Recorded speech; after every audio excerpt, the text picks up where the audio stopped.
Nota preliminar. En los últimos 150 años, muchos de los problemas más complejos de la vida social han adquirido una formulación más precisa y significación nueva.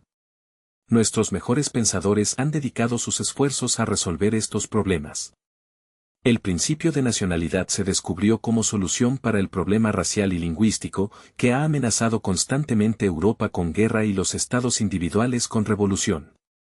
En el campo económico, la paz del mundo está en peligro más seriamente que las cuestiones de nacionalidad, y aquí el derecho del trabajador al producto completo de su trabajo se ha convertido en el grito de batalla. Finalmente, el principio de autogobierno, piedra angular de la democracia, ha llegado a considerarse una solución para el problema de nacionalidad, ya que implica la aceptación de la idea del gobierno popular. Sin embargo, la experiencia ha demostrado que ninguno de estos problemas es tan amplio en sus efectos como los descubridores imaginaron inicialmente. La importancia del principio de nacionalidad es innegable, pero se complica por consideraciones geográficas y estratégicas. En cuanto al problema económico, tenemos soluciones ofrecidas por diferentes escuelas socialistas, pero la fórmula del derecho al producto completo de la labor es difícil de aplicar en la práctica real. Este trabajo tiene como objetivo una discusión crítica sobre el problema de la democracia. La democracia ha entrado en una fase crítica desde la cual será difícil encontrar una salida. Ha encontrado obstáculos no solo impuestos desde fuera, sino también surgidos espontáneamente desde dentro. Solo hasta cierto punto pueden estos obstáculos ser superados o removidos. Este estudio no intenta ofrecer un sistema nuevo. No es el objetivo principal de la ciencia crear sistemas, sino promover la comprensión. El sociólogo debería aspirar a una exposición desapasionada de las tendencias y fuerzas contrarias del entramado social. La formulación precisa es lógica e indispensable previa a cualquier posible predicción. El análisis detallado del complejo de tendencias que se oponen a la realización de la democracia es un asunto de gran dificultad. Sin embargo, puede intentarse un análisis preliminar. Se encontrarán clasificables como tendencias dependientes de la naturaleza individual humana, del combate político y social, y de la organización. La democracia conduce al oligarquismo y contiene necesariamente un núcleo oligárquico. No se pretende juzgar moralmente a cualquier partido político o sistema de gobierno ni acusar de hipocresía a nadie.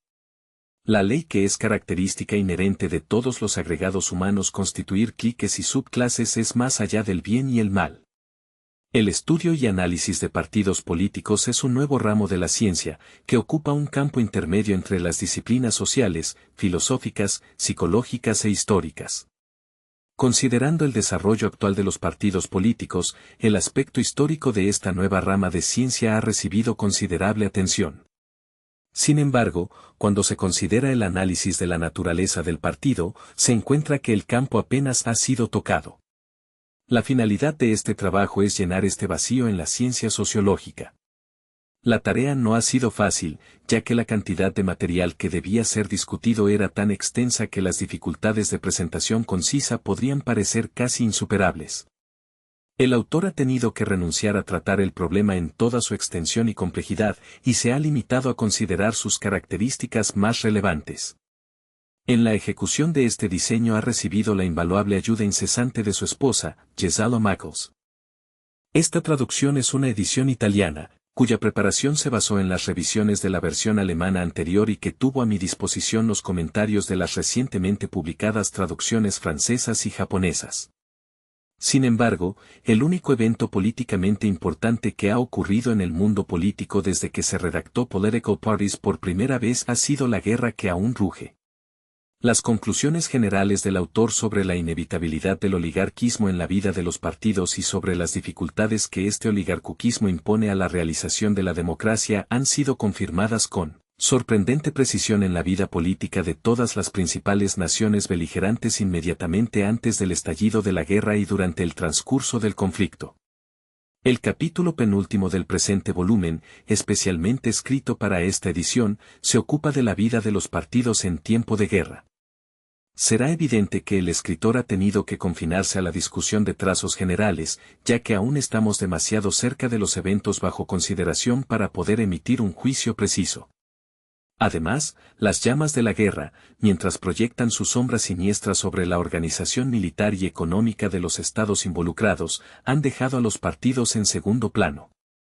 Al menos no es necesario decir que cuando termine la guerra se reanudará la vida de los partidos y que la guerra será encontrada para haber reforzado las tendencias características del partido. Robert Michels. La necesidad de liderazgo sentida por las multitudes. La gratitud política hacia las multitudes es un sentimiento común que surge de la percepción de beneficios recibidos de los líderes. El culto a la veneración entre las multitudes se alimenta de esta gratitud y de la necesidad de liderazgo sentida por la multitud. Peculiaridades accesorias de las multitudes. Cada grupo social tiene sus propios patrones de comportamiento y creencias que influyen en la forma en que perciben y valoran el liderazgo. Factores intelectuales. Supremacía de los líderes profesionales en cuanto a la cultura, lo que les permite influir en la opinión pública y legitimar sus decisiones. Tendencias autocráticas de los líderes se manifiestan cuando priorizan su interés propio sobre el bienestar de la multitud. La estabilidad del liderazgo es crucial para garantizar la confianza y la cohesión dentro del grupo. El poder financiero de los líderes y el partido puede ser un factor determinante en la toma de decisiones y la consecución de objetivos políticos. Los líderes y la prensa tienen una relación compleja, en la que la influencia mediática puede ser utilizada para promover o desacreditar a los líderes. La posición de los líderes en relación con las multitudes en la práctica real es crucial para entender la dinámica de poder que se establece entre ellos. La lucha entre los líderes mismos es un aspecto común en el mundo político, donde la competencia y la ambición pueden llevar a decisiones impopulares o peligrosas. Burocracia. Tendencias centralizadoras y descentralizadoras. El ejercicio del poder y su reacción psicológica sobre los líderes. Una metamorfosis psicológica que puede generar efectos importantes en la toma de decisiones. Ideología bonapartista, la identificación del partido con el líder, el partido, soy yo, es un fenómeno común en la historia política. Un análisis social del liderazgo nos permite comprender mejor este proceso. Introducción, la lucha de clases y su influencia desintegradora sobre la burguesía son conceptos clave para entender la evolución del liderazgo político. Análisis de los elementos burgueses en el liderazgo socialista, la transformación de la sociedad como resultado de la organización es un tema central en este campo. La necesidad de diferenciación de la clase obrera se hace patente en esta área. Líderes del trabajo de origen proletario, intelectuales y su necesidad en los partidos del trabajador son temas que requieren un análisis detallado. Intentos de restringir la influencia de los líderes pueden ser contraproducentes en este sentido. Nota, he mantenido el registro académico y el significado exacto, corrigiendo errores gramaticales y mejorando el ritmo y la claridad para que suene natural y fluido cuando se lee en voz alta. Anarquismo como profiláctica contra el abuso del poder. Síntesis, las tendencias oligárquicas en la organización. La base conservadora de la organización, democracia y ley de hierro de la oligarquía.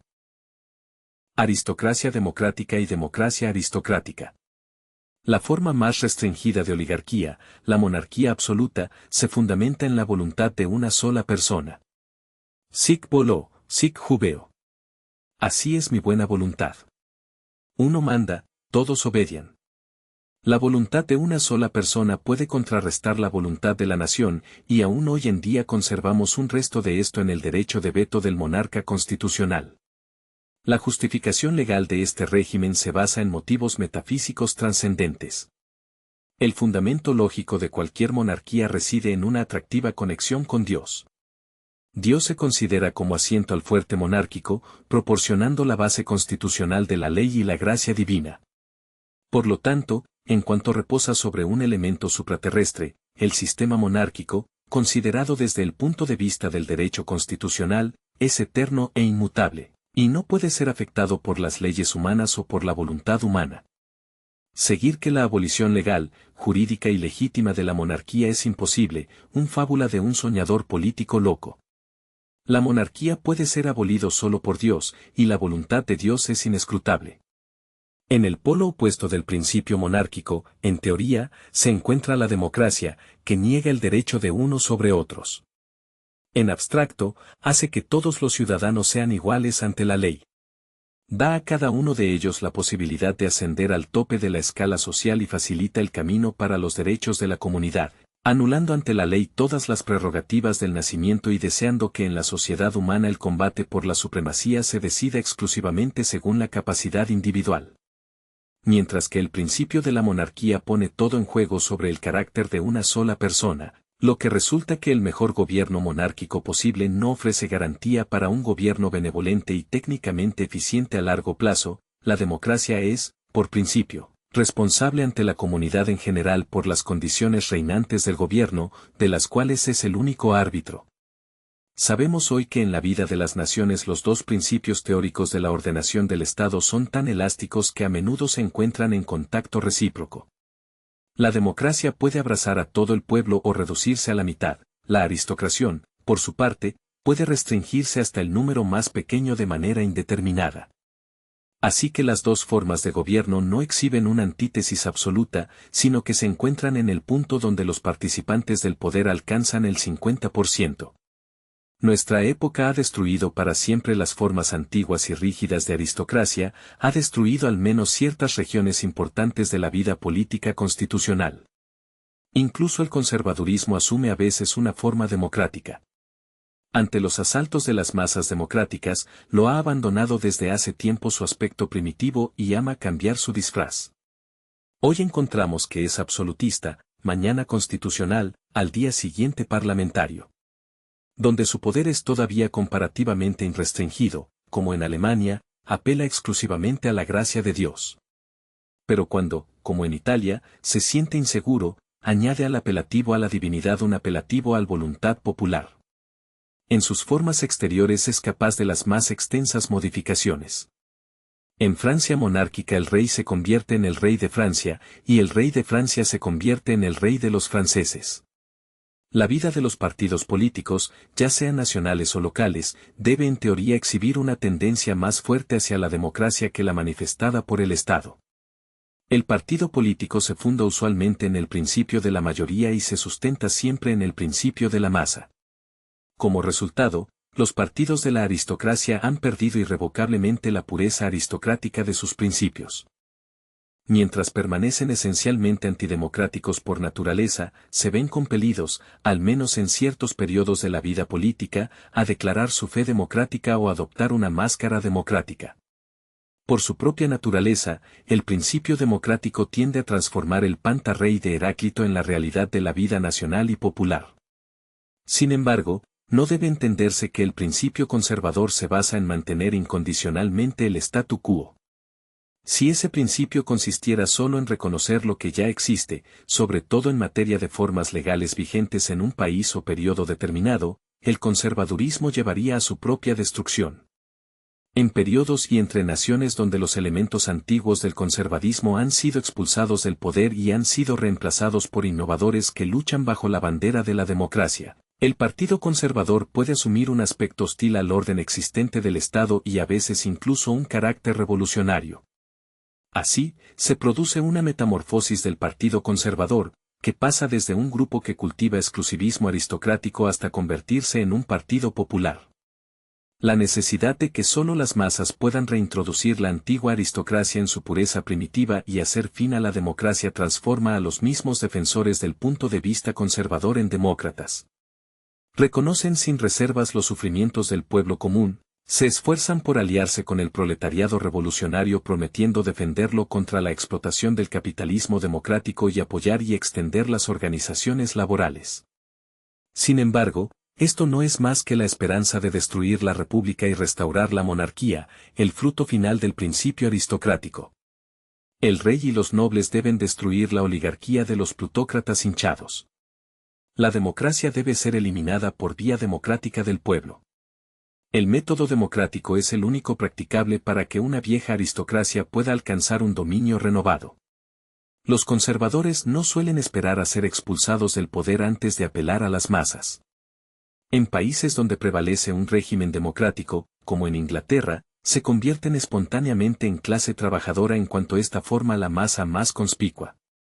En otros países, también, donde no existe el gobierno parlamentario pero hay sufragio universal y igual, los partidos de la aristocracia deben su existencia política a la caridad de las masas. El espíritu conservador del antiguo Mestre Casté es forzado a asumir al menos durante los tiempos de elección un disfraz democrático especioso. También, la teoría del liberalismo no se basa primariamente en las masas, apelando a ciertas clases definidas que han madurado para el dominio pero no poseen todavía privilegios políticos. Durante la Revolución de junio de 1830, Raumer, quien se encontraba en París, rompió en lamentación vigorosa porque las masas tenían poder, y dijo que sería extremadamente difícil dejarles sin este poder sin ofenderlos ni provocarlos a una nueva revuelta contra sus nuevos jefes. Al mismo tiempo, se refiere a las condiciones que reinan en su patria prusiana, donde rey y pueblo verdaderamente viven en un clima más alto y puro, y donde la burguesía contenta no intenta obtener derechos adicionales. Aprendemos de la historia del origen de la Reichstag del norte alemán que otro líder liberal y defensor de las vistas liberales, el historiador Heinrich von Sybel, se declaró en contra del sufragio universal, igual y directo. Argumentaba que tal derecho significaría el comienzo del fin para cualquier tipo de parlamentarismo, ya que ese derecho era eminentemente un derecho de dominio.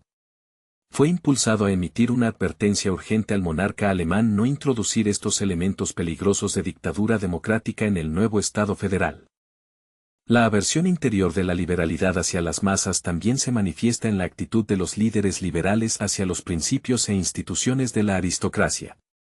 Desde la inauguración del sufragio universal y el prospecto inminente de que habrá una mayoría de tendencias socialistas entre el electorado o en la Cámara Baja, muchos liberales han cambiado de opinión sobre los poderes de la Corona y la Alta Cámara, como medios para impedir que las decisiones de la Cámara Baja sean realizadas inmediatamente en medidas legislativas. El mismo autor sostiene que un aumento del sufragio es indeseable en ausencia de una investigación estadística rigurosa. Sin embargo, también hay aristocráticos elementos independientes de la voluntad popular, siempre vigilantes y armados con el derecho de veto, para constituir un elemento moderador permanente. Durante un siglo, desde los días de Rotteck hasta aquellos de Naumann, escritores alemanes han trabajado en el sudor de sus frentes para conciliar teóricamente la democracia y el monarquismo militar, unir estos opuestos naturales en una unidad más alta. Han con sus esfuerzos honrosos en nombre de este objetivo más alto han procedido sus intentos por desfeudalizar la monarquía hasta el máximo, con el único propósito de sustituir los guardianes aristocráticos del trono por guardianes que hablen con autoridad académica. La forma democrática externa que caracteriza la vida de los partidos políticos puede velar fácilmente a los observadores superficiales de la tendencia hacia la aristocracia, o más bien hacia la oligarquía, que es inherente en toda organización partidaria. Si deseamos obtener luz sobre esta tendencia, el mejor campo de observación se ofrece con las estructuras íntimas de los partidos democráticos y, entre estos, del Partido Laborista y Revolucionario Socialista. En la sociedad de hoy, el estado de dependencia que resulta de las condiciones económicas y sociales existentes hace imposible una democracia ideal. Esto debe admitirse sin reservas. Sin embargo, se plantea la pregunta adicional de si, y en qué medida, dentro del orden social contemporáneo, entre los elementos que se esfuerzan por derrocar ese orden y reemplazarlo con otro nuevo, pueden existir en el germen energías que tiendan a aproximarse hacia una democracia ideal, encontrar salida en esa dirección o al menos trabajar hacia ella como un resultado necesario. Por ejemplo, Raumer, escribiendo desde París en 1830, expresó bien la cuestión de esta manera: todos estos hombres, los liberales, consideran revolucionaria la abolición de instituciones establecidas hace tiempo y males, mientras que por contrarrevolución entienden la restauración de estas o de otros abusos. Sus adversarios, por otro lado, entienden por revolución el conjunto de todas las locuras y crímenes cometidos alguna vez, mientras que por contrarrevolución significan el restablecimiento del orden, la autoridad, la religión, etc. Friedrich von Raumer, Briefe aus Paris und Frankreich im Jahre 1830, F. A Brockhaus, Leipzig, 1831, Theilswey, p. 26. También se puede encontrar en Wilhelm Roscher, Politik, Geschichtliche Naturlehre der Monarchie, Aristokratie und Demokratie, Kota, Stuttgart Berlin, 1908, tercera ed. p. 14. Friedrich Curtius, Weber Gerechtigkeit und Politik, Deutsche Rundschau, 23, 1897, Fasc. 4, p. 46. Fue esta oposición, de los amigos ultramonárquicos de Luis XVI a los liberales bien dispuestos, lo que se opuso a la idea de la libertad burguesa y política que se extendía no solo en Francia, sino en todos los demás países civilizados de Europa, lo que forzó la revolución, que de otra manera podría haber sido benéfica, a recibir su carácter malo y destructor. Fue esto lo que llevó a los representantes del pueblo a intentar evitar el ruino amenazante llamando a los masas al auxilio. Fue esto lo que abrió la caja de Pandora. Karl von Rotteck. Allgemeine Geschichte beim Anfang der historischen Kenntnis bis auf unsere Zeiten, der Behandlung, Freiburg, 1826, volumen 9, p. 83. Introducción, capítulo 2. La ética de los conflictos sociales. Nadie seriamente dedicado a estudios históricos puede haberse percatado de que todas las clases que han alcanzado el poder han tratado con seriedad transmitir a sus descendientes el poder político que han podido adquirir. La transmisión hereditaria del poder político ha sido siempre el medio más eficaz para mantener la dominación de una clase. Así se muestra en este campo el mismo proceso histórico que en el dominio de la vida sexual ha dado origen a la familia burguesa y sus accesorios, el indisoluble matrimonio, los severos castigos infligidos a la esposa adúltera y el derecho de primogenitura. En cuanto se puede sacar conclusiones razonables de los datos prehistóricos escasos que están disponibles, parece que la familia burguesa debe su génesis al instinto natural del hombre, una vez que ha alcanzado un cierto nivel de bienestar económico, para transmitir sus posesiones por herencia a su hijo legítimo que pueda con razonable seguridad considerar como propio.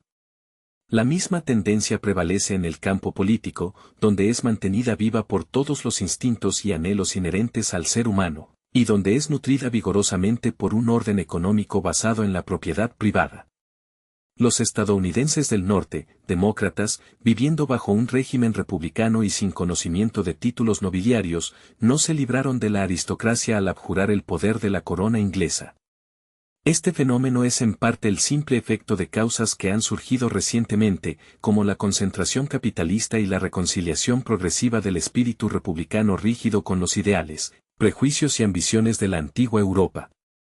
La existencia de una aristocracia de millonarios, reyes de ferrocarriles, reyes de petróleo, reyes de ganado, etc., es ahora indiscutible. Así vivaz era el prejuicio aristocrático entre estos republicanos primitivos. Hasta hoy, las antiguas familias que llevan nombres y origen holandeses constituyen una capa social cuya preeminencia aristocrática no tiene rival en el estado de Nueva York, una clase de patricios careciente de los atributos exteriores de nobleza. Cuando la burguesía francesa estaba empujando con vigor hacia arriba a finales del siglo XVII, no sabía adaptarse mejor al cambio de su entorno que imitando las costumbres, el modo de vida, los gustos y hasta la mentalidad de la nobleza feudal. En 1670, Molière escribió su comedia espléndida, Le Bourgeois Gentilhomme. El abate de Choisy, miembro de la nobleza de Robe y cuyos antepasados habían ocupado los cargos distinguidos de Maitre des Requetes y Conseiller d'État, cuenta que su madre le dio como máxima de conducta que debía frecuentar únicamente salones aristocráticos. Con la pasión del novicio, los recién llegados asimilaron el espíritu y los principios de la clase dominante hasta entonces. Los miembros distinguidos de la burguesía que habían entrado al servicio del Estado, todavía predominantemente feudal, se apresuraron a adoptar nuevos nombres. Los Fouquets, los Leteliers, los Colberts, los PhilippeAux y los Desmarets se convirtieron en Belisles, de Louvois, Seigneles, de Maurepas, de Labrilleres y de Maillebois. En la Alemania moderna, bajo nuestros propios ojos, ha habido durante los últimos 40 años una absorción de la joven burguesía industrial en la vieja aristocracia por nacimiento. El proceso ha sido enormemente acelerado en los últimos tiempos. La burguesía alemana se está feudalizando. Aquí el único resultado de la emancipación del roturier ha sido revivificar a su antiguo enemigo, el noble, con la provisión de nueva sangre y nueva energía económica. Los burgueses enriquecidos no tienen ambición más alta que fusionarse con la nobleza, con el fin de obtener un título legítimo para su conexión con la clase dominante, un título que entonces se represente no como adquirido, sino como existente por derecho hereditario. Así vemos que el principio hereditario, incluso cuando es puramente ficticio, acelera enormemente el proceso de entrenamiento social, acelera, digamos, la adaptación de las nuevas fuerzas sociales al ambiente aristocrático viejo. En la violenta lucha entre la nueva clase que está en ascenso y la vieja estratificación de aquellos que están sufriendo una decadencia parcialmente aparente y parcialmente real, una lucha a veces librada con gran dramática, pero muchas veces prosiguiendo obscenamente hasta casi no llamar atención, las consideraciones morales se han destruido en la danza y se han tirado hacia aquí y allá por los varios partidos contendientes, que las usan para ocultar sus verdaderos objetivos. En una era de democracia, las éticas constituyen un arma que cualquier persona puede emplear. En el viejo régimen, los miembros de la clase gobernante y aquellos que deseaban gobernar constantemente hablaban de sus propios derechos personales. La democracia adopta un curso más diplomático, más prudente. Ha rechazado tales reclamos como inéticos. Hoy en día, todos los factores de la vida pública hablan y luchan en nombre del pueblo, de la comunidad en general. El gobierno y los rebeldes contra el gobierno, los reyes y los líderes partidarios, los tiranos por la gracia de Dios y los usurpadores, los idealistas rabiosos y los cálculos egoístas, todos son el pueblo, y todos declaran que en sus acciones simplemente cumplen con la voluntad de la nación. Así, en la vida moderna de las clases y de las naciones, las consideraciones morales han vuelto a ser un accesorio, una ficción necesaria. Cada gobierno se esfuerza por apoyar su poder con un principio ético general. Las formas políticas en que los movimientos sociales se cristalizan también asumen una máscara filantrópica. No hay una sola clase entre los jóvenes partidos que no declare solemnemente al mundo antes de iniciar su marcha hacia el conquista del poder que su objetivo es redimir, no tanto a sí mismo como a toda la humanidad, del yugo de la minoría tiránica, y sustituir por el viejo régimen inequitativo un nuevo reinado de justicia.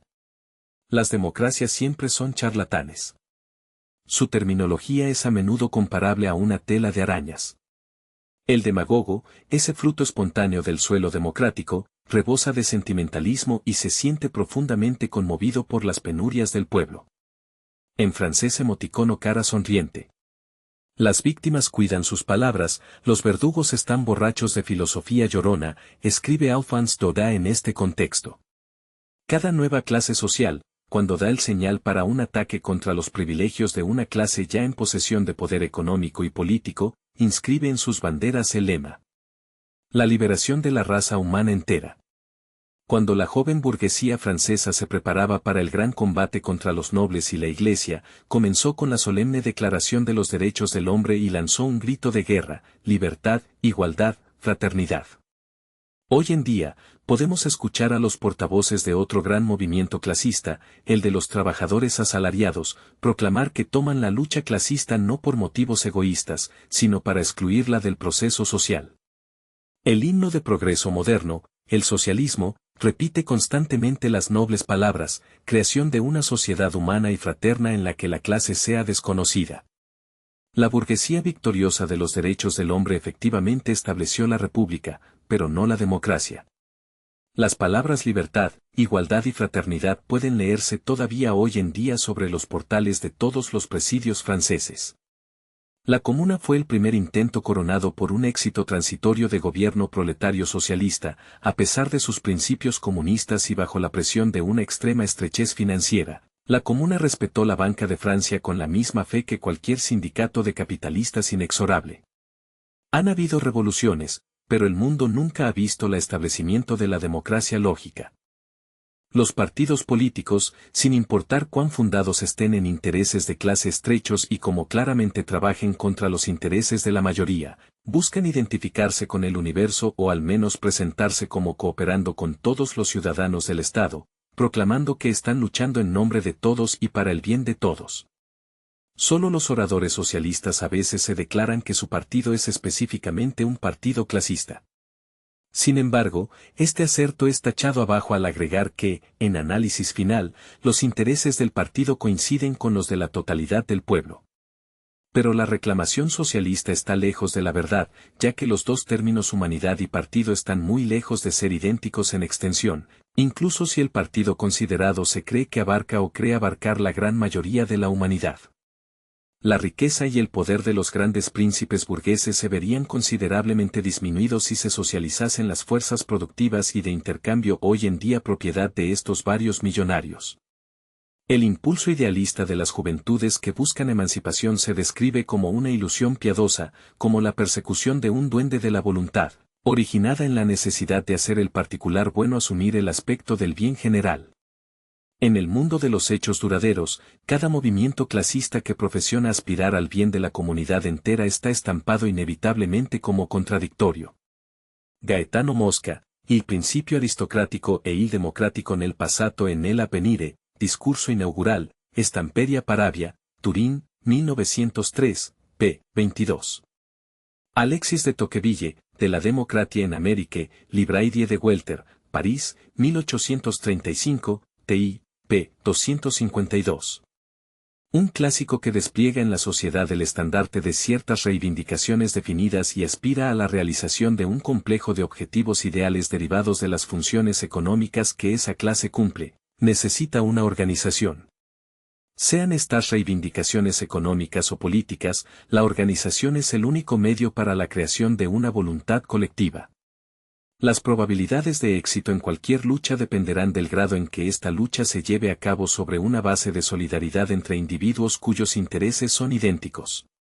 Al objetar, por lo tanto, a las teorías de los anarquistas individualistas que nada podría gustar más a los empleadores que la dispersión y desagregación de las fuerzas de los trabajadores, los socialistas, los más fanáticos de todos los partidarios de la idea de organización, enuncian un argumento que armoniza bien con los resultados de los estudios científicos sobre la naturaleza de los partidos.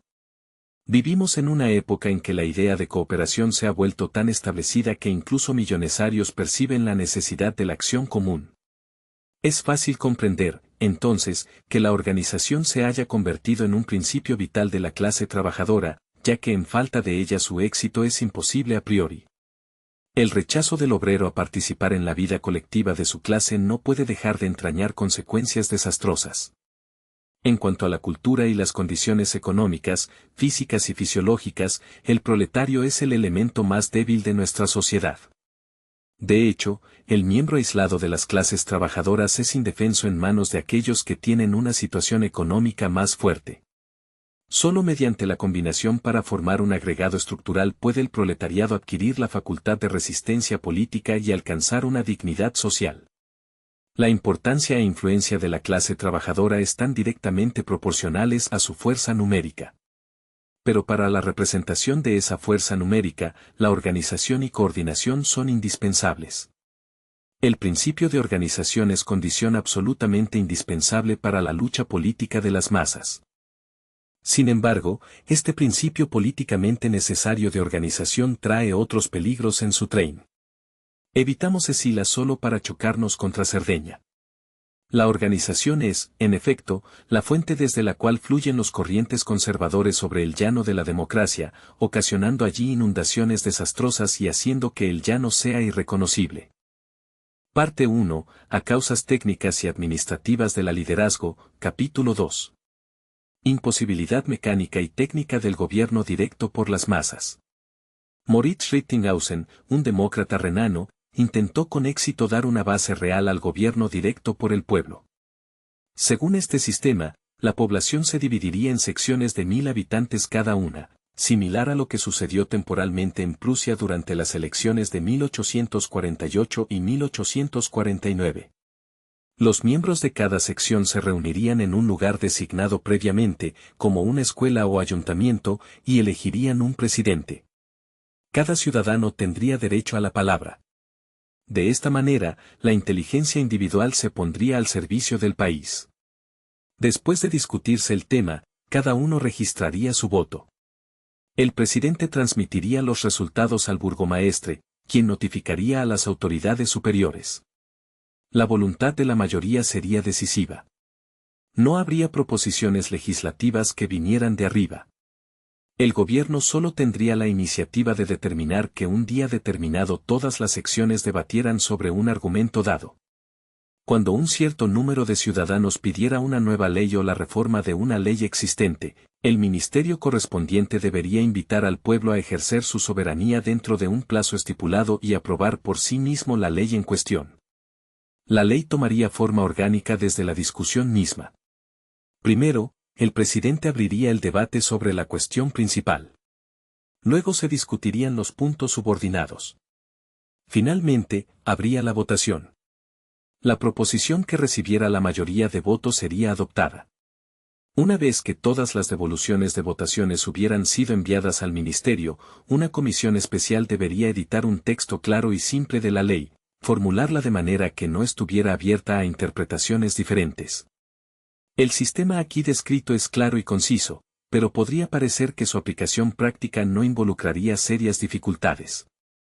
Sin embargo, si se pusiera a prueba, fallaría en cumplir las expectativas de su creador.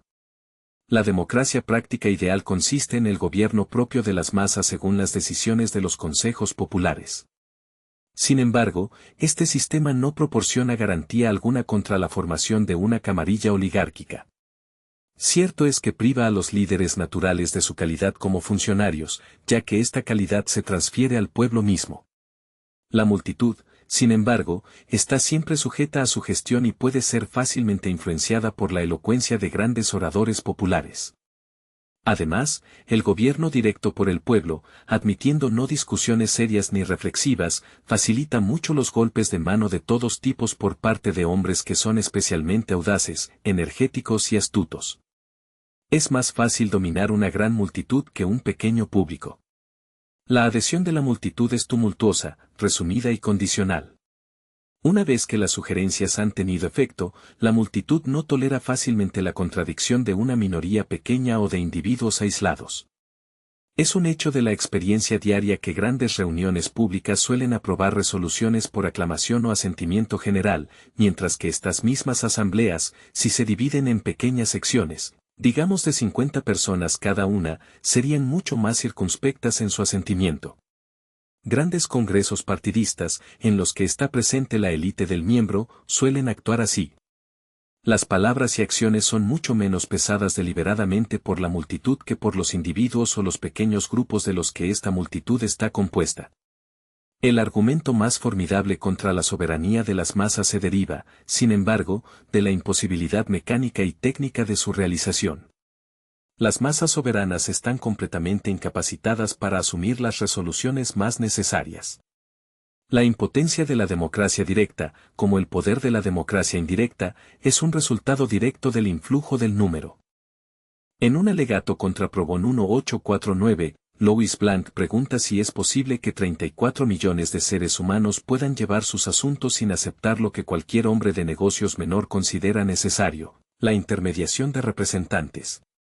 Responde su propia pregunta diciendo que quien declara que el accionar directo a esta escala es posible es un tonto, y quien niega su posibilidad no necesita ser un oponente absoluto de la idea del Estado. La misma pregunta y respuesta se podrían repetir hoy en día en cuanto al partido organizado.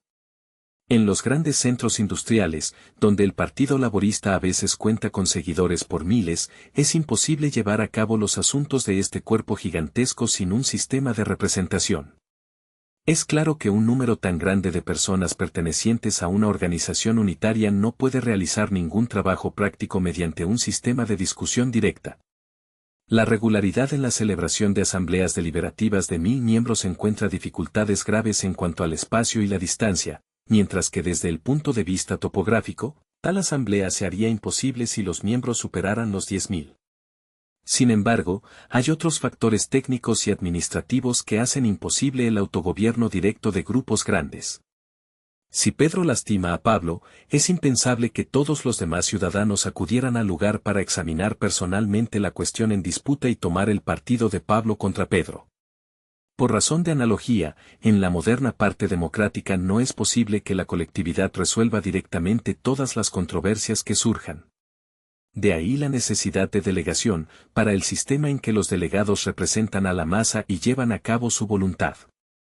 Incluso en grupos sinceramente animados con el espíritu democrático, se deja en manos de individuos la actualización y ejecución de las acciones más importantes. La igualdad absoluta entre todos sus miembros es el fundamento de la organización. La igualdad se entiende aquí en su sentido más general, como la igualdad entre seres humanos iguales.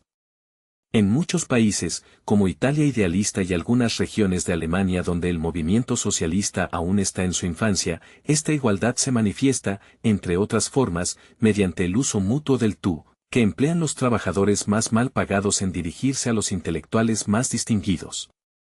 El principio democrático busca garantizar a todos una influencia igual y una participación igual en la regulación de los intereses comunes. Todos son electores, y todos son elegibles para el cargo. En teoría, se aplica aquí la Declaración de los Derechos del Hombre. Todos los cargos se llenan mediante elección. Los funcionarios, órganos ejecutivos de la voluntad general, juegan un papel meramente subordinado y están siempre dependientes de la colectividad. Pueden ser destituidos de su cargo en cualquier momento. En sus inicios, se intenta apartarse lo menos posible del sistema democrático puro al someter a los delegados enteramente a la voluntad de la masa. En los primeros días del movimiento de los trabajadores agrícolas italianos, el jefe de la Liga requería una mayoría de 4/5 de las votaciones para asegurar la elección. Cuando surgen disputas con los empleadores sobre salarios, el representante de la organización, antes de iniciar cualquier negociación, debía ser dotado de una autorización escrita, autorizada por la firma de cada miembro de la corporación.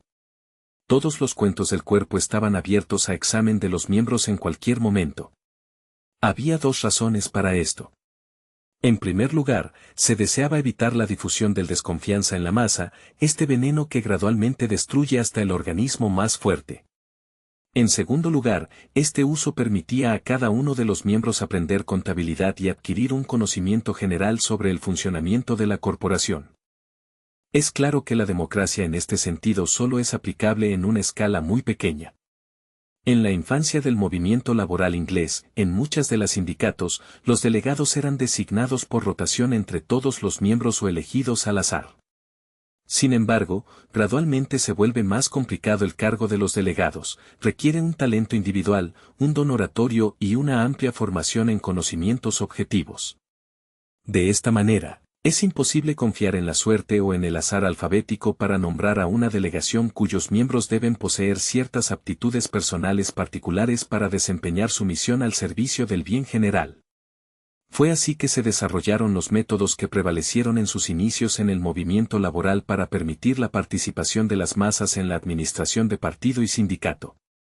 Sin embargo, hoy en día están cayendo en desuso, y en el desarrollo del agregado político moderno hay una tendencia a acortar y esterilizar el proceso que transforma al líder en líder. Hay voces que se escuchan demandando un tipo de consagración oficial para los líderes, insistiendo en que es necesario constituir una clase de políticos profesionales, expertos aprobados y registrados en la vida política.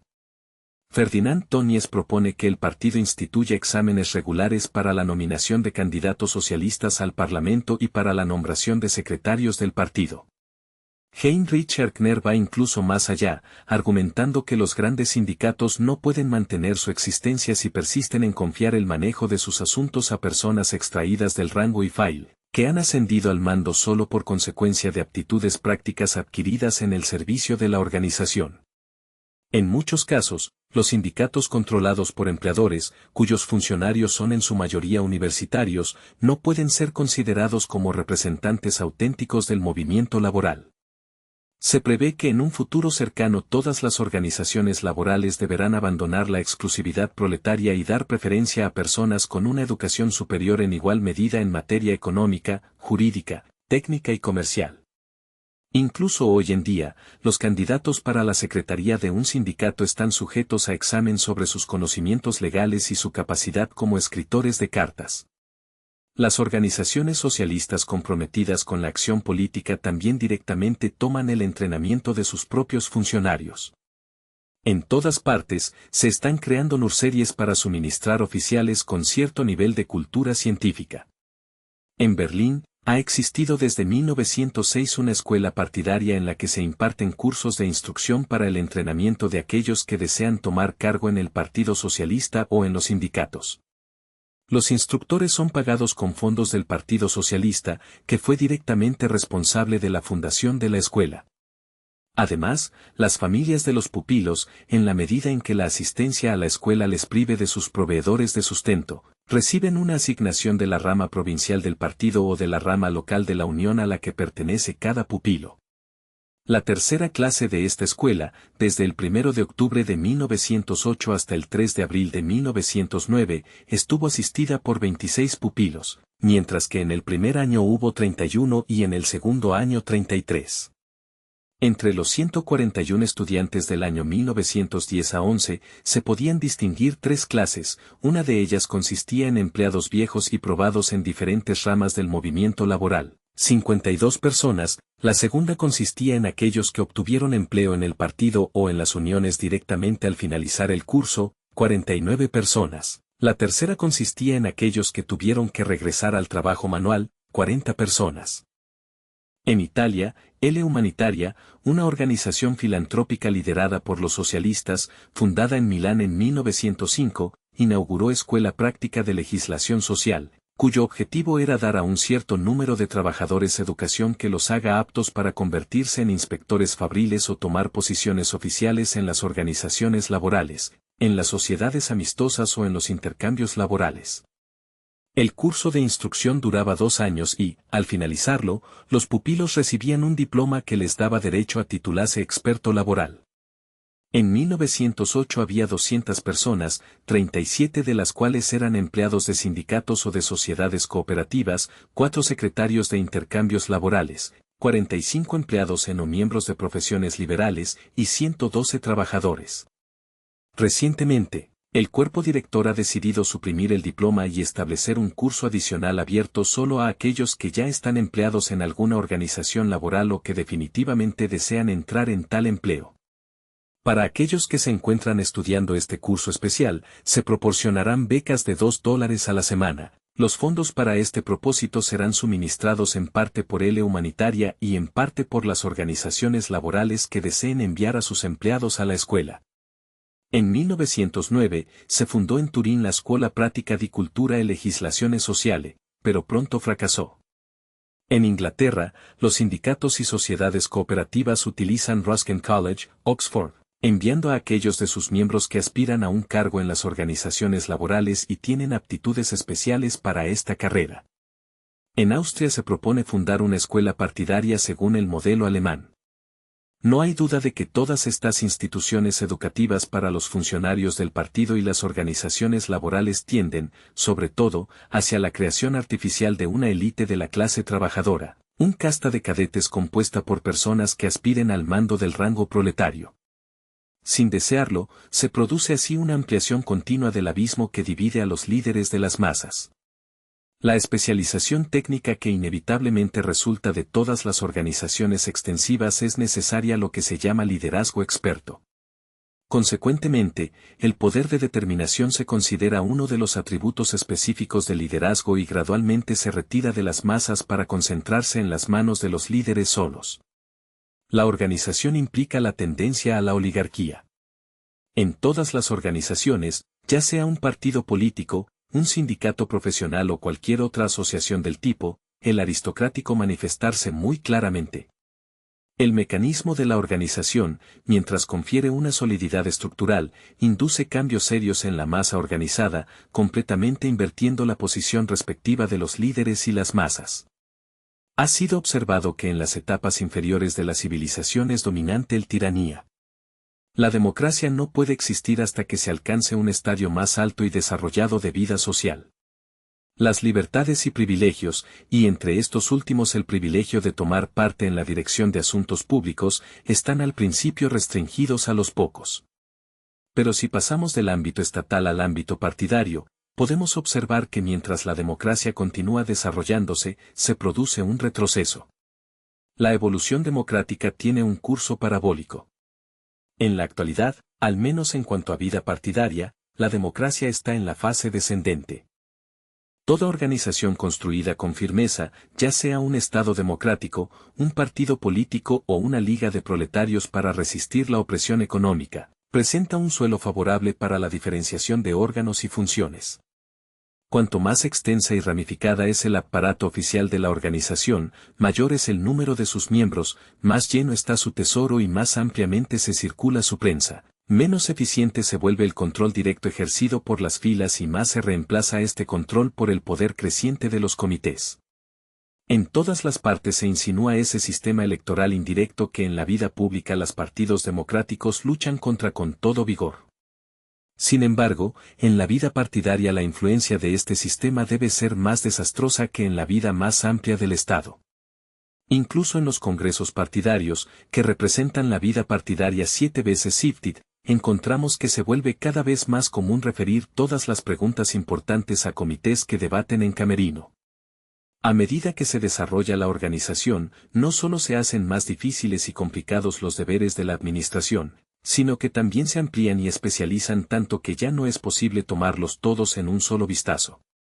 En un movimiento progresivo rápidamente, no solo el crecimiento en el número de deberes, sino también la calidad más alta de estos, imponen una diferenciación funcional más extensa.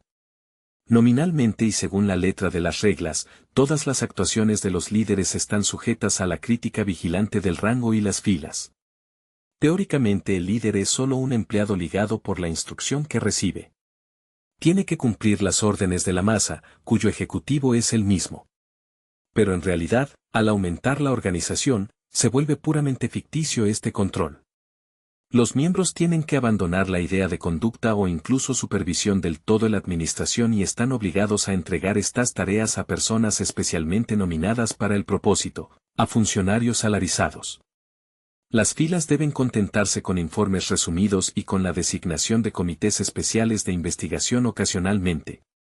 Sin embargo, esto no deriva de cualquier cambio especial en las reglas de la organización. Es por necesidad que un simple empleado gradualmente se convierte en líder, adquiriendo una libertad de acción que no debe poseer. Luego el jefe se acostumbra a enviar negocios importantes por su propia cuenta y decidir diversas cuestiones relacionadas con la vida del partido sin intentar consultar las filas. En todas las partes socialistas hay una continuidad en el aumento del número de funciones retiradas de las asambleas electorales y transferidas a los comités ejecutivos. De esta manera se construye un edificio poderoso y complicado. El principio de la división del trabajo, cada vez más en operación, autoridad ejecutiva experimenta una subdivisión rigurosa. Se constituye así una burocracia estrictamente definida y jerárquica. No hay duda de que la tendencia oligárquica y burocrática de la organización partidaria es una cuestión de necesidad técnica y práctica.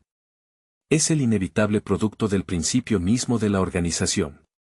Ni siquiera el ala radical más radical de las diferentes partes socialistas objeta a esta evolución retrógrada, argumentando que la democracia es solo una forma de organización y que donde cesa de ser posible armonizar la democracia con la organización, es mejor abandonar la primera que la segunda. En todas las épocas, en todas las fases de desarrollo, en todas las ramificaciones de la actividad humana, han habido líderes. Es cierto que ciertos socialistas, sobre todo los marxistas ortodoxos de Alemania, tratan de convencernos de que el socialismo no conoce líderes, que el partido tiene solo empleados democráticos y la existencia de líderes es incompatible con la democracia. Pero esta aserción falsa no puede sobreponerse a una ley sociológica. Su único resultado es, en efecto, fortalecer la regla de los líderes, ya que sirve para ocultar el peligro a las masas.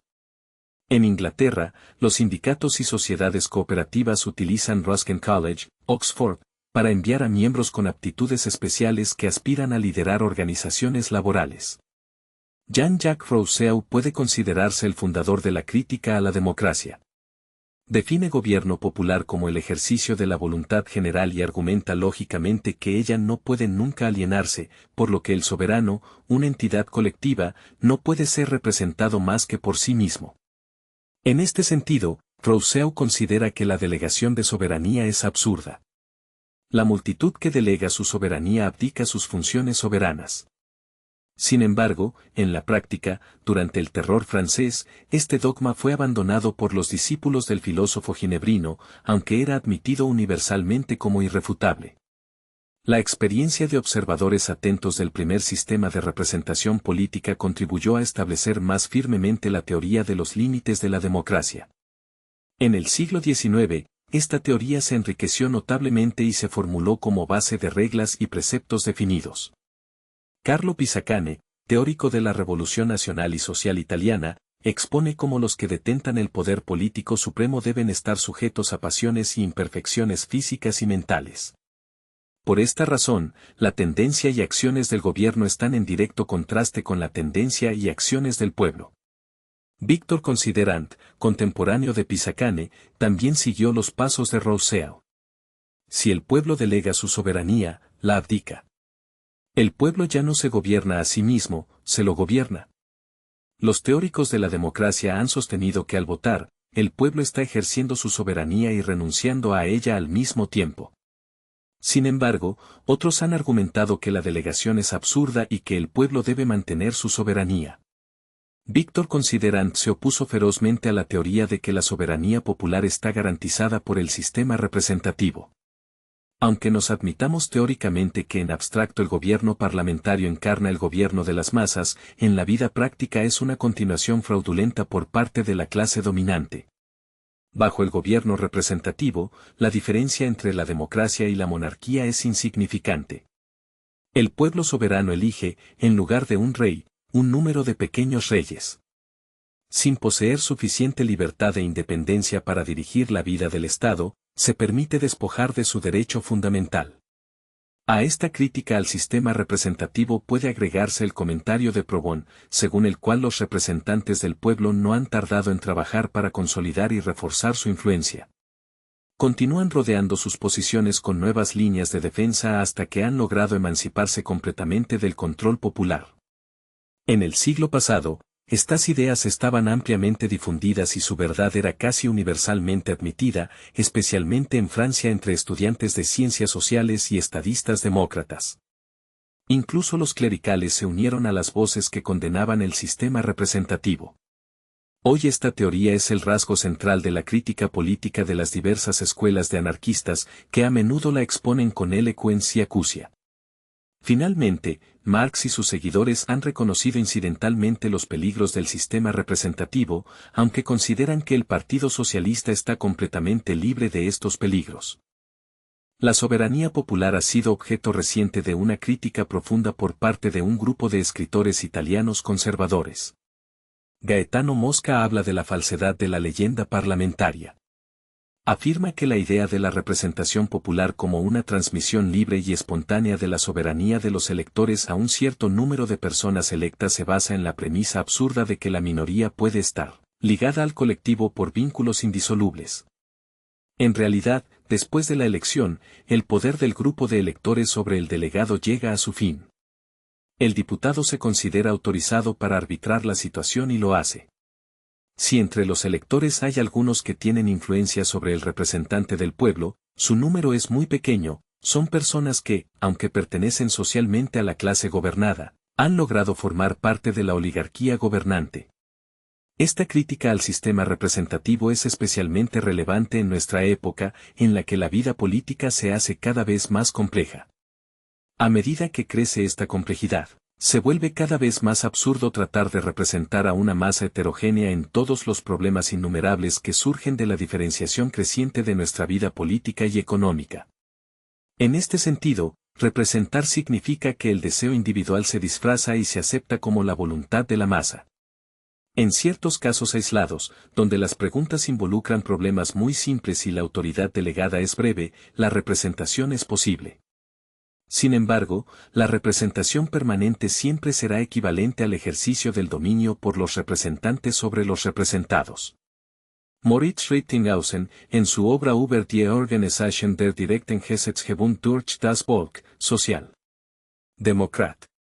Schriften, número 4, Coin, 1870, p. 10, propuso soluciones prácticas para el problema social sin duda pertenecientes a él. Víctor Considerant, que posteriormente reanudó el intento de establecer un gobierno popular directo sobre una base más amplia y con un efecto propagandista más lejano, reconocía expresamente a Rittinghausen como su precursor. Víctor Considerant, La Solution ou le gouvernement direct du peuple, Libraire Palansterien, París, 1850, p. 61. En la Constitución americana se consideran federados aquellos estados en los que el pueblo se reúne con un propósito legislativo, mientras que los estados con gobierno popular representativo se llaman repúblicas.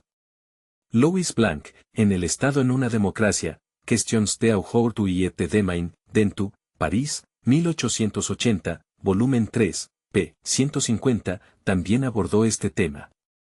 Egidio Bernaroli, en su Manual para la Constitución y el funcionamiento de las ligas campesinas, Librería Soc. y tal, Roma, 1902, pp 20, 26, 27, 52, Sidney y Bietraswaben Democracia Industrial, edición alemana, Stuttgart, 1898, volumen I, p. 6, Ferdinand Tönnies en Política y Moral, Neuer Frank. Berl, Frankfurt, 1901, p. 46, Heinrich Erkner en La Cuestión Obrera, Guten Tag, Berlín, 1908, Quinta ed., pp 116, 117, el Protocolo del Congreso de Leipzig de 1909, Borwards, Berlín, 1909, p. 48, y Heinrich Sulz en 5 años de Escuela Política, Nueva Época, Año 6, volumen 2, Fask. 49, p. 807, también han abordado este tema desde diferentes perspectivas. Escuela Práctica de Legislación Social, Programa y Normas, Año 3, Sociedad Humanitaria, Milán, 1908. Rinaldo Rigola, Los funcionarios de las organizaciones, Avanti, Año 14, número 341. Jean-Jacques Rousseau, El contrato social, libro citado, páginas 40 a 41. A Aledro Rollin, Más de presidente, más de representantes, edición de La Voz del Proscrito, París, 1851, segunda edición, página 7. Un sistema electoral simplemente coloca el poder en las manos de los estrategas electorales más hábiles, H. G. Wells, Anticipaciones de la reacción del progreso mecánico y científico sobre la vida y el pensamiento humanos, Chapman and Hall, Londres, 1904, página 58. Sin duda, esto solo se aplica a los países con una constitución republicano-democrática. Fauvillet escribe correctamente en este sentido: si hago uso personal de mi derecho para ir y venir de París a Marsella, no te impido que vayas de París a Marsella, el ejercicio de mi derecho civil no quita el tuyo. Pero cuando envío un diputado al salón quien trabajará en tu nombre por medidas que siempre has protestado, esta forma de gobernar me implica una forma de gobernar que te molesta y que podría ser injusta. El derecho civil es libertad personal, el derecho político es un derecho sobre otros como también sobre uno mismo. Capítulo 1. A causas técnicas y administrativas de la liderazgo. El Partido Demócrata Moderno como partido militarista y combativo. Luis XIV comprendió el arte del gobierno de manera excepcional, y esto fue especialmente cierto en la primera mitad de su reinado, cuando su espíritu aún era joven y fresco. En sus memorias del año 1666, establece las siguientes reglas esenciales para cada rama de la administración y más específicamente para la conducta de asuntos militares. Las resoluciones deben ser prontas, la disciplina estricta, los mandatos absolutos, la obediencia puntual. Los elementos así enumerados por el Rey Sol, prontitud de decisión, unidad de mando y rigor de disciplina, son igualmente aplicables, mutatis mutandis, a las diferentes agregaciones de la vida política moderna, ya que éstas se encuentran en una condición perpetua de guerra latente. El Partido Moderno es una organización combativa en el sentido político del término, y debe conformarse a las leyes de la táctica. Ahora bien, el primer artículo de estas leyes es la facilidad de movilización. Ferdinand Lasalle, fundador de un partido laboral revolucionario, reconocía esto hace tiempo, argumentando que la dictadura que existía en hecho en la sociedad sobre la que presidía era tan justificada teóricamente como indispensable en la práctica. El rancho y el filete, dijo, deben seguir a su jefe ciegamente, y toda la organización debe ser como un martillo en las manos de su presidente. La visión del asunto se ajustaba a las necesidades políticas, especialmente en el día de Lasalle, cuando el movimiento laboral estaba en su infancia y requería una disciplina rigurosa para obtener respeto y consideración de los partidos burgueses.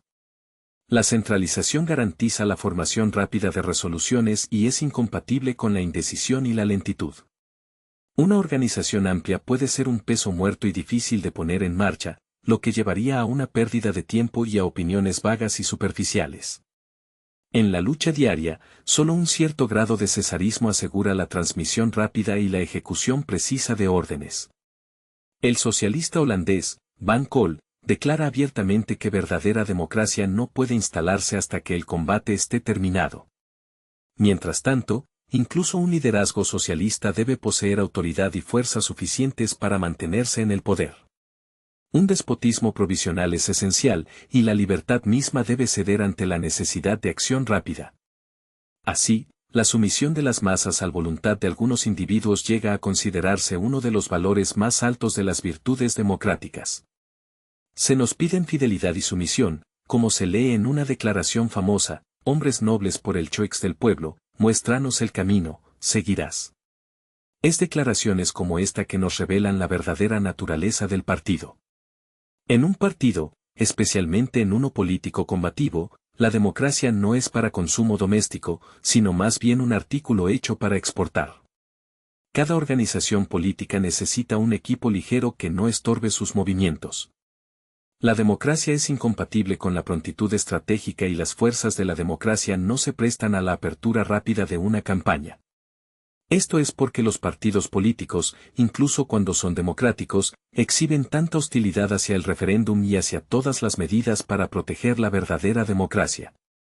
La sumisión de las masas a la voluntad de algunos individuos llega a considerarse uno de los valores más altos de las virtudes democráticas. La reciente historia de Alemania proporciona numerosos ejemplos que demuestran la infalibilidad de este dispositivo maquiavélico para mantener el liderazgo. El presidente actual de la República Brasileña, Hermes da Fonseca, debe su posición principalmente a una amenaza oportuna de renuncia. Designado ministro de Guerra en 1907, Fonseca llevó a cabo la reorganización del ejército brasileño. Presentó un proyecto para la introducción del servicio militar universal obligatorio, que fue ferozmente resistido en ambas cámaras del Parlamento. A través de su defensa personal energética y sostenida por una amenaza de renuncia, el proyecto se llevó a cabo y garantizó para su promotor tal reconocimiento que no solo permaneció en el cargo, sino que en el año 1910 fue elegido presidente de la República con 102.000 votos contra 52.000. Lo mismo ocurre en todos los partidos políticos. Cuando se enfrenta un obstáculo, los líderes suelen ofrecer renunciar, profesando que están cansados del cargo, pero realmente buscando demostrar a los disidentes la indispensabilidad de su propio liderazgo. En 1864, cuando Wettich propuso un cambio en las reglas de la Asociación General de Trabajadores Alemanes, La Salle, el presidente, se enfadó mucho y, consciente del valor que tenía para el movimiento, planteó la siguiente alternativa: o protejan mi carrera de fricciones como esta o me jubilaré. El resultado inmediato fue la expulsión del crítico importuno. En Holanda hoy en día, Troelstra, el La Salle holandés, tiene éxito en desarmar a sus oponentes dentro del partido con una amenaza patética de retirarse a la vida privada, diciendo que si siguen sometiendo sus acciones a una crítica inoportuna, su idealismo herido lo obligará a retirarse de las luchas diarias de la vida política. Lo mismo ha ocurrido varias veces en la historia del Partido Socialista Italiano.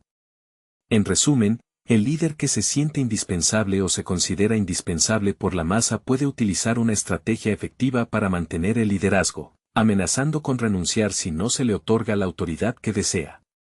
Tales acciones tienen un aire democrático fino, pero apenas ocultan el espíritu dictatorial de aquellos que las dirigen.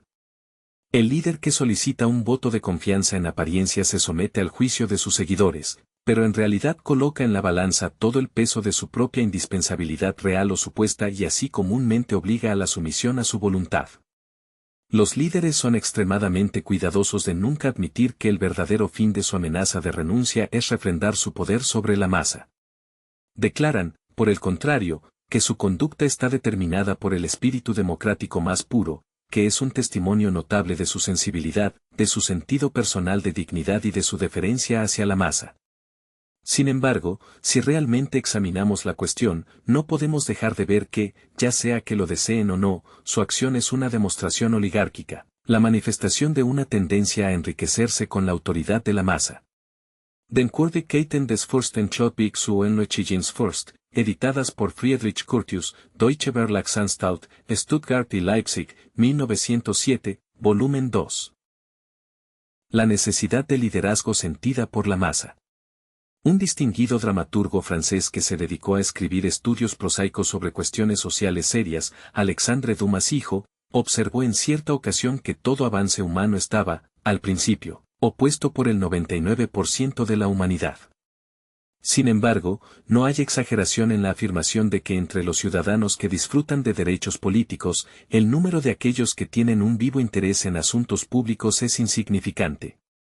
La mayoría de las personas consideran más importante considerar debemos hacer pasar un camino al final de nuestro dominio, que interesarse en el trabajo general de la administración pública. La mayoría se contenta con llamar a los líderes del Estado, atrás de mí y del sol. Stirner se burla de todos aquellos que, según las ideas de Kant, predicen a la humanidad que es un sacro deber tomar interés en asuntos públicos. Que esas personas que tienen un interés personal en los cambios políticos se encarguen de ellos. Ni ahora ni en el futuro, sacro deber, llevará a la gente a preocuparse por el Estado, igual que no lo hace que se conviertan en hombres de ciencia, artistas, etc.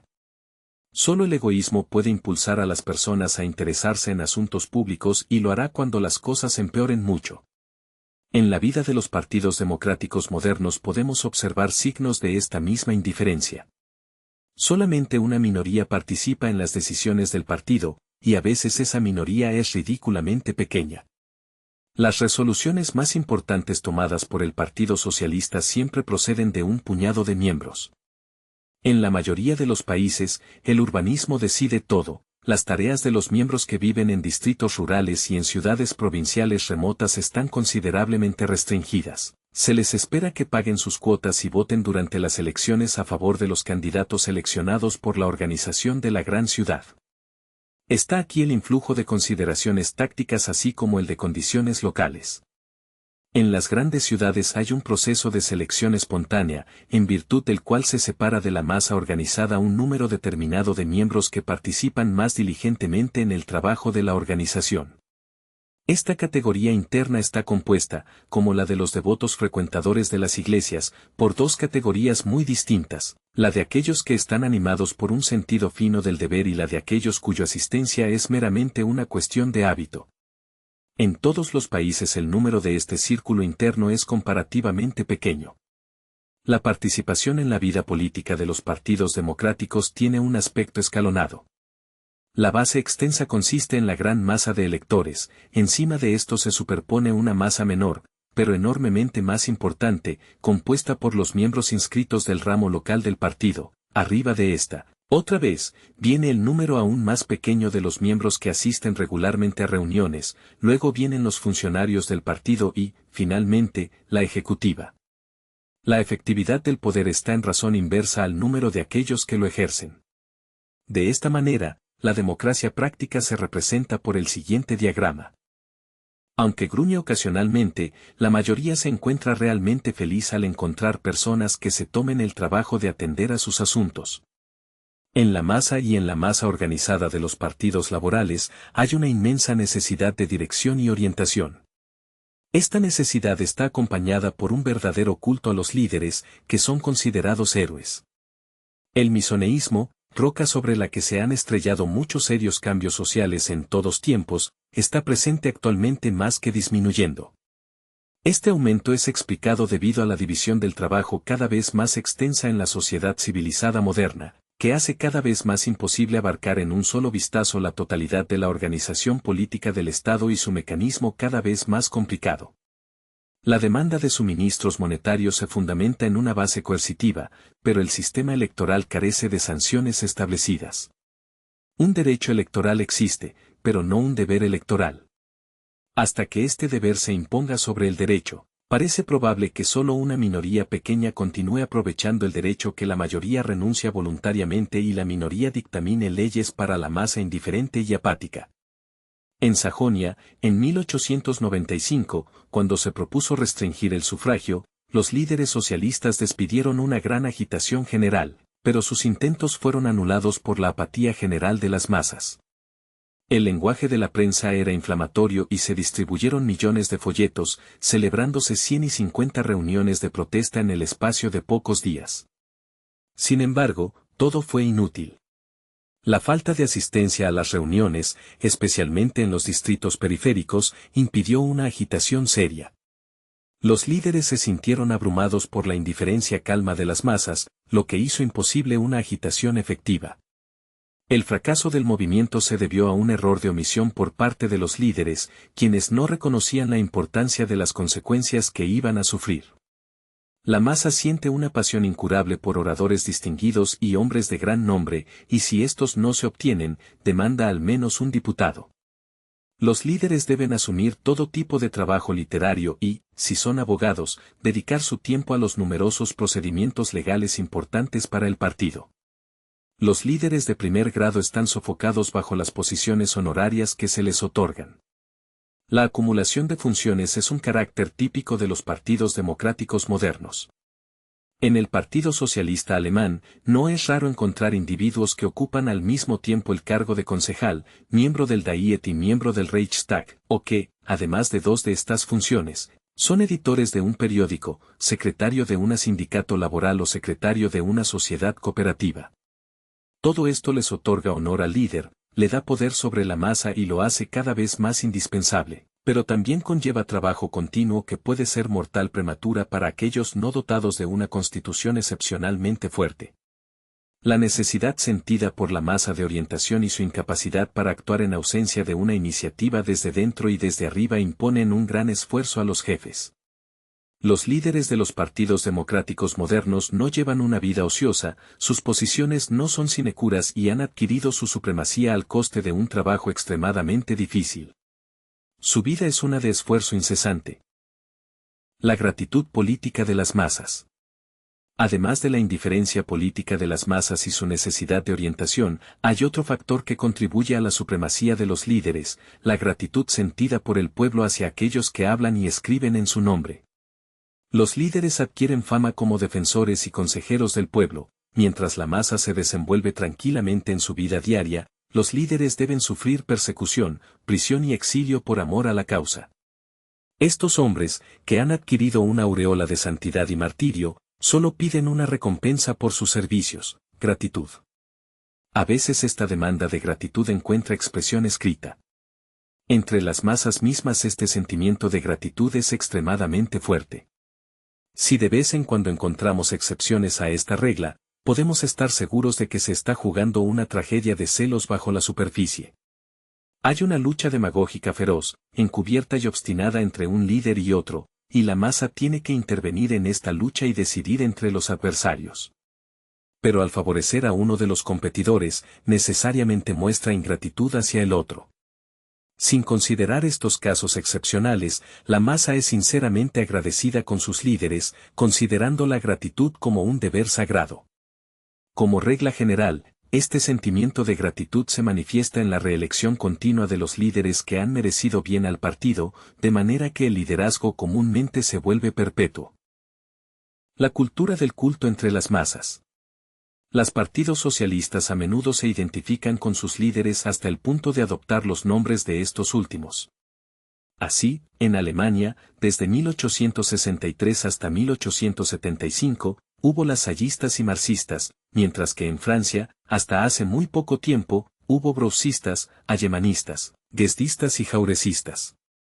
La desaparición de estos términos descriptivos personales puede deberse a dos causas: en primer lugar, un aumento significativo en la afiliación y especialmente en la fuerza electoral del partido, y segundo, dentro del partido, el dictadura ha dado paso a la oligarquía, y los líderes de esta oligarquía están inspirados por sentimientos de celos mutuos. Además, puede mencionarse la falta general de líderes con capacidad conspicua para asegurar y mantener una autoridad absoluta e indisputable. El antropólogo sociólogo inglés Fraser sostiene que el mantenimiento del orden y la autoridad del Estado está en gran medida dependiente de las ideas supersticiosas de las masas, lo que según su opinión es un mal medio utilizado para un fin bueno. Entre tales creencias supersticiosas, Fraser llama la atención a la fe tan frecuente entre el pueblo de que sus líderes pertenecen a una orden superior de humanidad.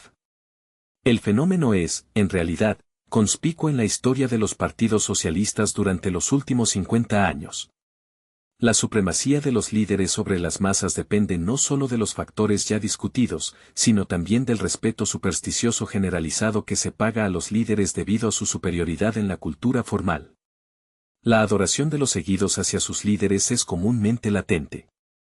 Se revela mediante signos apenas perceptibles, como el tono de veneración en que se pronuncia el nombre del ídolo, la docilidad perfecta con que se obedece al menor signo suyo y la indignación que se desata por cualquier ataque crítico sobre su personalidad. En junio de 1864, los calurosos Rhinelanders recibieron a La Salle como un dios. Se colgaron guirnaldas en las calles, doncellas de honor derramaron flores sobre él y se organizaron interminables filas de carruajes que lo seguían con entusiasmo y aplauso frenéticos. El fenómeno es, en realidad, conspicuo en la historia de los partidos socialistas durante los últimos 50 años. La supremacía de los líderes sobre las masas depende no solo de los factores ya discutidos, sino también del respeto supersticioso generalizado que se paga a los líderes debido a su superioridad en la cultura formal. En Sicilia, en 1892, cuando se constituyeron los primeros sindicatos agrícolas laborales, conocidos como FASI, los miembros tenían una fe casi sobrenatural en sus líderes. Los líderes eran escoltados en su camino a las reuniones con música, antorchas y lanternas japonesas. Muchos, ebrios del sentimiento de adoración, se arrodillaban ante sus líderes, como en los días pasados antes de sus obispos. Un periodista burgués le preguntó un día a un viejo campesino, miembro de una fascio socialista, si no pensaba que Giuseppe de Felice Giuffrida, Garibaldi Bosco y otros jóvenes estudiantes o abogados trabajaban en beneficio de los FASI con el único fin de asegurar su propia elección como concejales y diputados. De Felice y Bosco son ángeles que han bajado del cielo, fue la respuesta breve y elocuente del campesino. En Calabria, Enrico Ferri fue durante algún tiempo adorado como un santo tutelar contra la corrupción gubernamental. En Roma también, donde la tradición de las formas clásicas del paganismo aún sobrevive, Ferri se saludó en una sala pública, en nombre de todos los quirites proletarios, como el mayor entre los grandes. La ocasión para esta demostración fue que Ferri había roto una ventana como signo de protesta contra un censor emitido por el presidente de la Cámara 1901. En Holanda, en 1886, cuando se liberó a Domela Nieuwenhuis de la prisión, recibió del pueblo honores mayores que cualquier soberano y las salas donde se dirigía a reuniones estaban profusamente adornadas con flores. Tal actitud no es peculiar de países atrasados o periodos remotos, es un superviviente atávico de la psicología primitiva. La adoración de los jefes sobrevive su muerte. Los más grandes entre ellos son canonizados. Después de la muerte de La Salle, el Allgemeiner Deutsche Arbeiterverein se dividió en dos secciones, la fracción de la condesa Atzfeld o línea femenina, como los adversarios marxistas sarcásticamente lo estilizaron, y la línea masculina liderada por J. B. von Witzer. Mientras discutían ferozmente entre sí, estas dos agrupaciones se unieron no solo en cuanto al honor que pagaban a la memoria de La Salle, sino también en su observancia fiel de cada letra de su programa. Karl Marx ha escapado esta especie de canonización socialista y el fervor fanático con que algunos de sus seguidores lo defienden hasta hoy fuerte recuerda la hero worship pagada a La Salle. Justo como los cristianos solían dar a sus infantes nombres de fundadores de su religión, San Pedro y San Pablo, así los padres socialistas en ciertas partes del centro de Italia llaman a sus hijos Lasallo y a sus hijas Marcina, como emblema de la nueva fe. La adoración sentida por las masas hacia los líderes es comúnmente trascendiente. A veces esta sensación de hero worship se convierte en cuenta práctica para comerciantes especulativos, así que vemos en los periódicos anuncios de licores Karl Marx y botones Karl Marx, y estos artículos se ofrecen a la venta en reuniones públicas. Una luz clara se lanza sobre el carácter infantil de la psicología proletaria al ver que estas actividades especulativas a menudo resultan muy lucrativas. Enrico Ferri, La questione meridionale, Asino, Roma, 1902, p. 4. Bernard Shaw, The Revolutionist's Handbook,